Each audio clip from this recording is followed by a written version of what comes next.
Espero que todos estejam bem. Vamos para mais uma aula de ciências.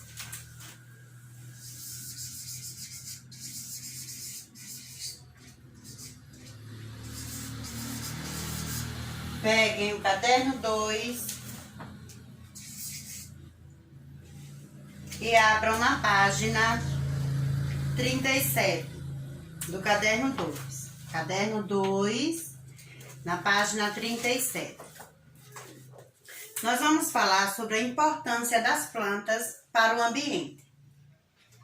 As plantas são essenciais para a vida no planeta, exercendo uma série de funções importantes. E essa importância não é só por serem fonte de oxigênio e alimento para os seres vivos, mas também por outras razões.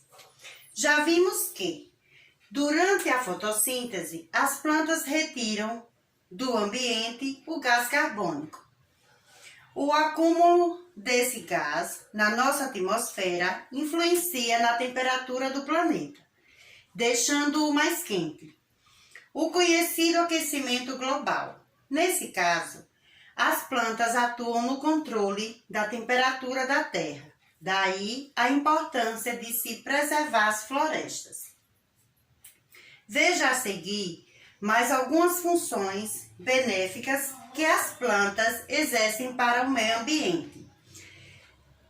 Elas reduzem o calor do ambiente por meio de vários mecanismos. Suas folhas refletem a luz e o calor do sol e garantem o quê? Sombra. E o processo de transpiração libera água para o ambiente, fazendo baixar a temperatura.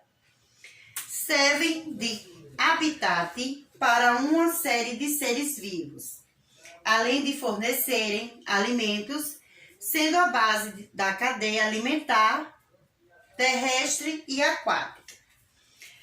Auxiliam na preservação do solo, mantendo a fauna microscópica. Aumenta a infiltração da água no solo, preservando os reservatórios de água subterrâneos e as nascentes. Absorve o impacto da água da chuva, impedindo as enchentes, e que a enxurrada leve o solo e seus nutrientes. Preservam, então, as áreas de nascentes, margem dos rios e regiões de encostas, os morros, dos desmoronamento.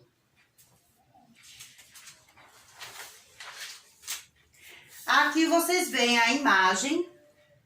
Veja a água onde fica subterrâneo, veja aí na imagem, certo? Nós temos chuva, vegetação, culturas, nós temos a nascente, a infiltração, veja como acontece a infiltração da água da chuva, né? Observem aí no livro de vocês. Os lençóis freáticos, nós temos aí a nascente, nós temos o rio, nós temos aí a imagem de um macaco, né, comendo as folhas na floresta. Nós temos aqui a imagem de ninhos de passarinhos, uma vegetação ciliar. Então, as áreas florestais desempenham um papel fundamental na preservação das nascentes, das áreas de montanha e das margens dos rios. Além disso, servem de moradia e fonte de alimento para muitos animais. Essas são apenas algumas das funções que as plantas exercem no meio ambiente. Por isso, é importante impedir o desmatamento e as queimadas das diversas formações vegetais que podemos encontrar no planeta. Vamos conhecer algumas delas. Nós temos o quê? Diferentes formações vegetais. Você já deve ter percebido que nem todas as formações vegetais são iguais. Elas apresentam características bem específicas, adaptadas às condições apresentadas no ambiente, o que ocorre também com os animais que vivem nesses ambientes. Portanto, as formações vegetais se desenvolvem de acordo com o tipo de clima, relevo, temperatura, disponibilidade de água e tipo de solo do local onde estão. Vamos observar as imagens para saber mais sobre algumas formações encontradas em nosso planeta, certo? Então, nós temos o quê? Nós temos as florestas tropicais, nós temos as florestas temperadas, nós temos a caatinga e nós temos o cerrado. Então, vamos falar um pouquinho de cada um deles, certo? Então, a primeira imagem que vocês estão vendo aí é de uma floresta amazônica aqui no Brasil.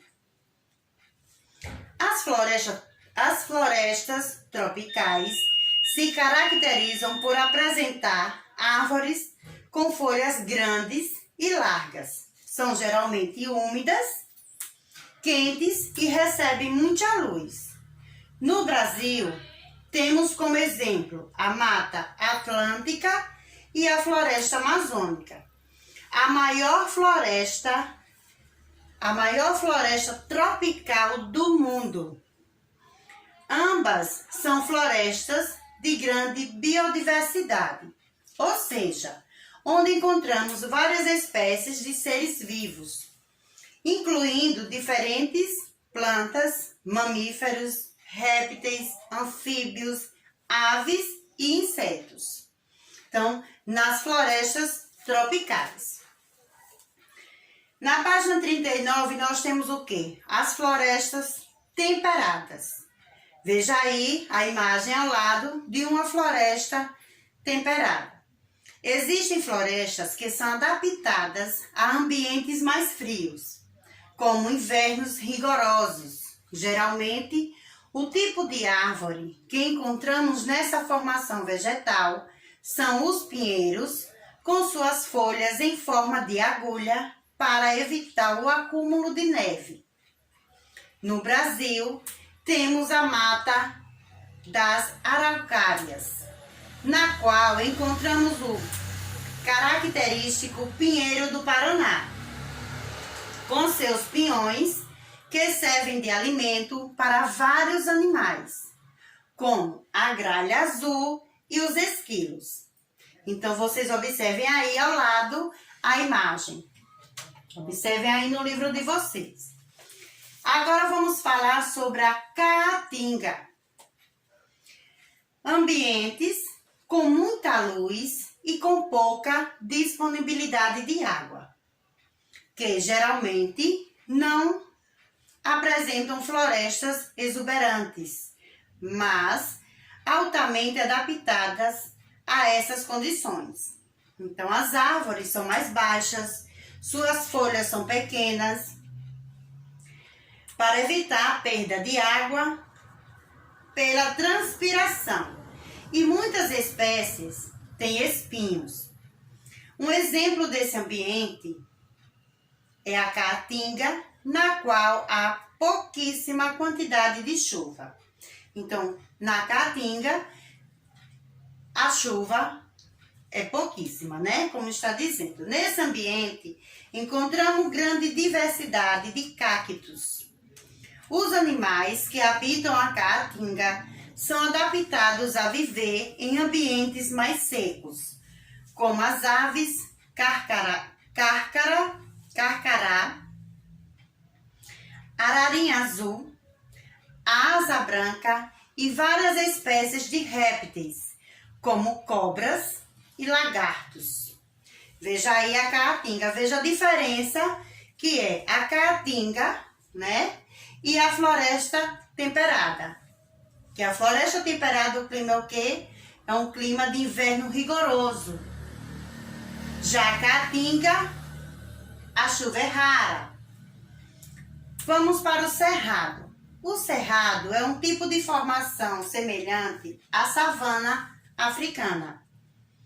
O clima é quente e seco, mas com uma quantidade de chuva maior do que na caatinga.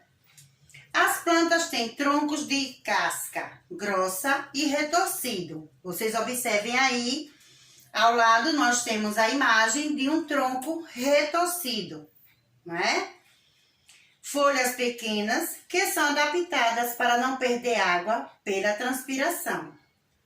As árvores são afastadas umas das outras e há várias espécies de capim, como o capim dourado, usado para fazer bijuteria. O lobo-guará e o tamanduá-bandeira são animais típicos do Cerrado. Então, existem vários tipos de formações vegetais pelo mundo. Todos são influenciados pelos fatores citados anteriormente, que já foi citado. Então, vocês aprenderão mais ainda, né, sobre eles nos anos seguintes. Agora é só para vocês terem uma ideia, não é, das diferentes formações vegetais que nós temos aqui no planeta Terra, não é? Principalmente aqui no nosso Brasil. Então, nas próximas séries que vocês vão estudar nos próximos anos, vai se aprofundando mais para que vocês tenham mais conhecimento sobre esse conteúdo. Então, a tarefa de casa vai ser no caderno 2, nas páginas. Anotem aí, página 41, 42, 43 e 44. Certo? E lembrando a vocês que logo mais vamos fazer a correção e tirar alguma dúvida que estiver existindo. Lembrando que na aula de ontem, né, no nosso videoconferência, nós falamos sobre a Semana da Independência, não é? Que segunda-feira é o feriado que é comemorado a independência do Brasil. E eu pedi que vocês fizessem um desenho que representassem. Quem assistiu à videoconferência está sabendo, então, lembre-se que logo mais eu vou querer ver, junto com os outros que estão participando da aula, o desenho que representa a independência do Brasil, de acordo com o vídeo que vocês assistiram, não é? Para que vocês tenham mais conhecimento sobre a nossa história do Brasil, principalmente a independência do Brasil, que deixou de ser dependente de quem? De Portugal, na nossa história, não é isso? Então, até mais tarde. Beijos!